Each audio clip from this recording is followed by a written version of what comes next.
कक्षा 10वीं पुनरावृत्ति कार्यपत्रक 45B।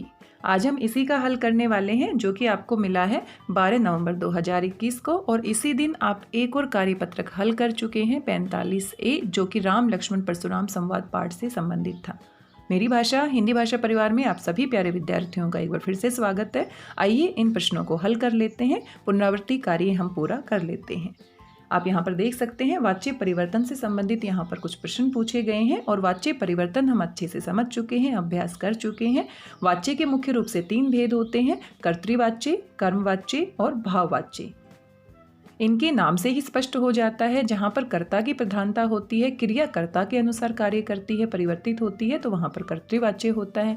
जहाँ पर क्रिया का फल सीधा कर्म पर पड़ता है, कर्म की प्रधानता होती है, वहाँ पर कर्मवाच्य होता है। और जहाँ पर भाव की प्रधानता होती है, अकर्मक क्रिया होती है, वहाँ पर आपका भाववाच्य होता है।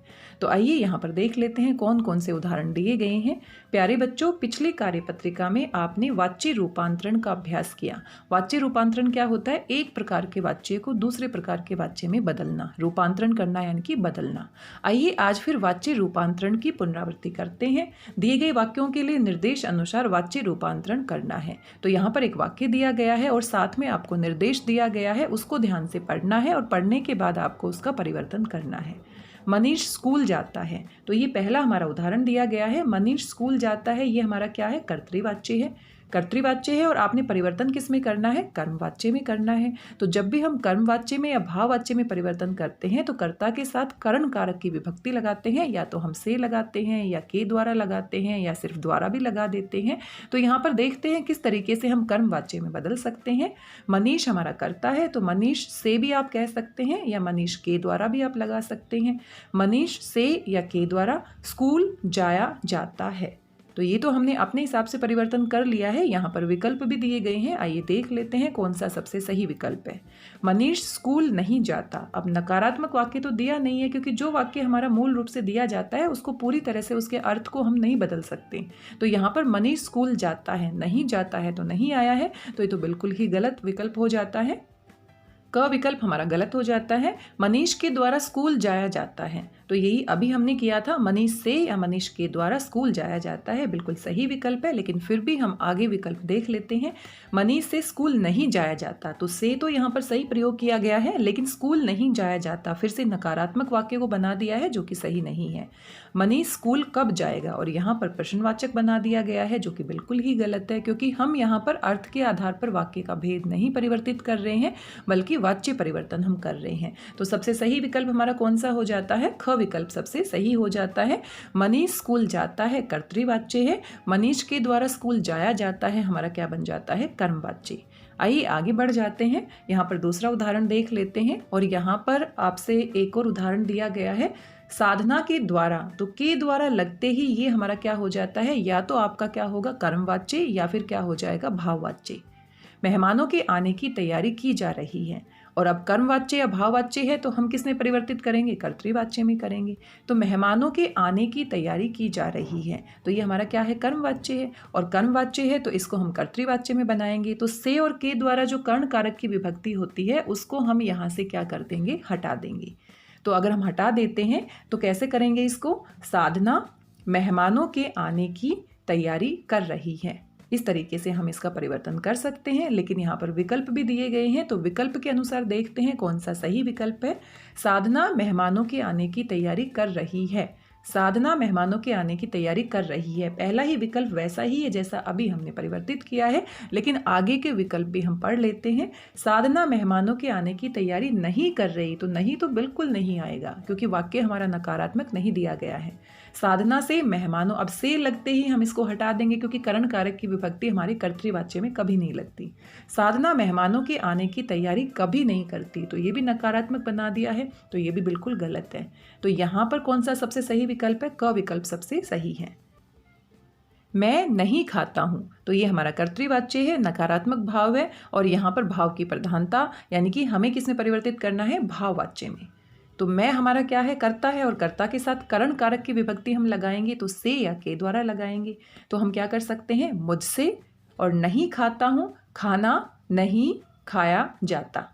इस तरीके से हम परिवर्तन कर लेंगे। तो देखते हैं कौन सा विकल्प सही है। मेरे द्वारा खाया जाता है, तो यहाँ पर नकारात्मक है और नकारात्मक को यहाँ पर हटा दिया है, ये तो बिल्कुल ही गलत हो गया। मुझसे खाना खाया जाता है, ये बिल्कुल सही है। मुझसे भी लग गया है, खाना खाया जाता है क्योंकि वर्तमान काल है, तो यहाँ पर वर्तमान काल के हिसाब से ही परिवर्तन है। मुझसे खाया नहीं जाता, ये तो बिल्कुल ही गलत हो जाता है, नकारात्मक बना दिया है।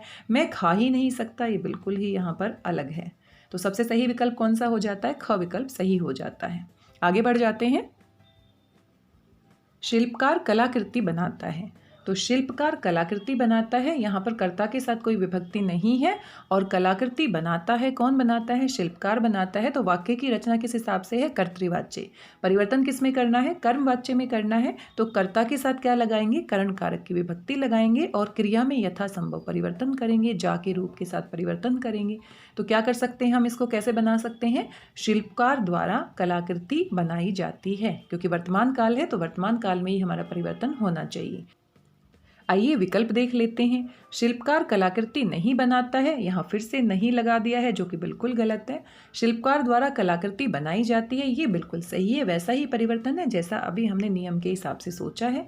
शिल्पकार ने कलाकृति नहीं, यहाँ दोबारा से नकारात्मक आ गया है, इसको हम यहाँ से हटा देंगे। शिल्पकार से कलाकृति बनाई नहीं जाती, यहाँ भी नकारात्मक लिख दिया गया है। तो सबसे सही विकल्प कौन सा है? हमारा पहला विकल्प।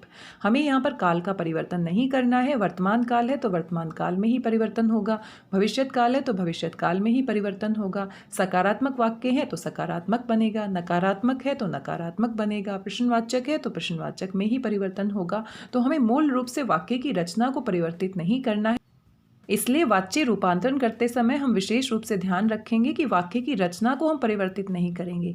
जिस भी भाव के साथ, जिस भी अर्थ के साथ वाक्य दिया गया है उसको वैसे ही अर्थ में हमें परिवर्तित करना है। हाँ, हमने कर्ता के साथ क्या लगाना है? करण कारक की विभक्ति लगानी है अगर हम कर्मवाच्य और भाववाच्य बनाना चाहते हैं, और जो क्रिया का रूप है वो जा रूप में परिवर्तित करना है। तो इस बात का हम विशेष रूप से ध्यान रखेंगे। विद्यार्थियों द्वारा मॉडल बनाए गए, तो यहाँ पर द्वारा हमारा करण कारक की विभक्ति है और मॉडल हमारा कर्म का कार्य कर रहा है, तो ये कर्मवाच्य है। और हमें परिवर्तन किस में करना है? कर्तृवाच्य में। यह वाक्य हमारा कर्मवाच्य है, हमें कर्तृवाच्य में परिवर्तित करना है, तो द्वारा यानी करण कारक की विभक्ति को हम हटा देंगे। तो विद्यार्थियों ने मॉडल बनाए, इस तरीके से परिवर्तन हो जाएगा। फिर भी विकल्प देख लेते हैं। विद्यार्थियों द्वारा मॉडल नहीं, फिर से नहीं ला दिया है, ये बिल्कुल ही गलत है। विद्यार्थी मॉडल नहीं, नहीं को देखते इसको हम यहाँ पर हटा देंगे। विद्यार्थियों ने मॉडल बनाए, तो ये बिल्कुल सही है। विद्यार्थियों ने मॉडल बनाए यानी कि ग विकल्प सही है। विद्यार्थियों ने मॉडल क्यों बनाए, तो ये भी प्रश्नवाचक में बदल दिया है, जो कि बिल्कुल ही गलत है। तो ये हमारे कुल 5 प्रश्न दिए गए थे। आगे छठा जो प्रश्न है वो आपसे पूछा गया है, अपनी पसंद के 5 वाक्य लेकर उन्हें वाच्य के तीनों भेदों में परिवर्तित कीजिए। तो ये आपके अभ्यास के लिए, पुनरावृत्ति के लिए, आप कहीं से भी कोई भी आप वाक्य ले सकते हैं, आपकी पाठ्य पुस्तक के पाठों से भी ले सकते हैं और उनकी पहचान करके आप उनका परिवर्तन कर सकते हैं। तो ये कुल हमारे 5 प्रश्न दिए गए थे। छठा प्रश्न आपके लिए है, आप इसे खुद करेंगे। कोविड-19 के दौरान आप अच्छे से जानते हैं, नियमित रूप से अपने हाथों को साबुन और पानी से धोना है। घर से बाहर जाते समय हमें मास्क लगाना है, खुद भी सुरक्षित रहना है और सभी को सुरक्षित रखना है। आज की इस वीडियो में बस इतना ही। आशा करते हूँ सभी उदाहरण आपको समझ में आए होंगे। आपको विशेष रूप से ध्यान रखना है, सारे नियम और परिभाषाएं आपको स्पष्ट होनी चाहिए और बड़े धैर्य के साथ सारे विकल्प आपको पढ़ने हैं ताकि किसी प्रकार की कोई गलती ना हो। आज की इस वीडियो में बस इतना ही। मिलते हैं अगले वीडियो में किसी नए कार्यपत्रक के साथ। तब तक स्वस्थ रहिए, व्यस्त रहिए, मस्त रहिए, खुश होकर अभ्यास करते रहिए। धन्यवाद, बहुत बहुत धन्यवाद।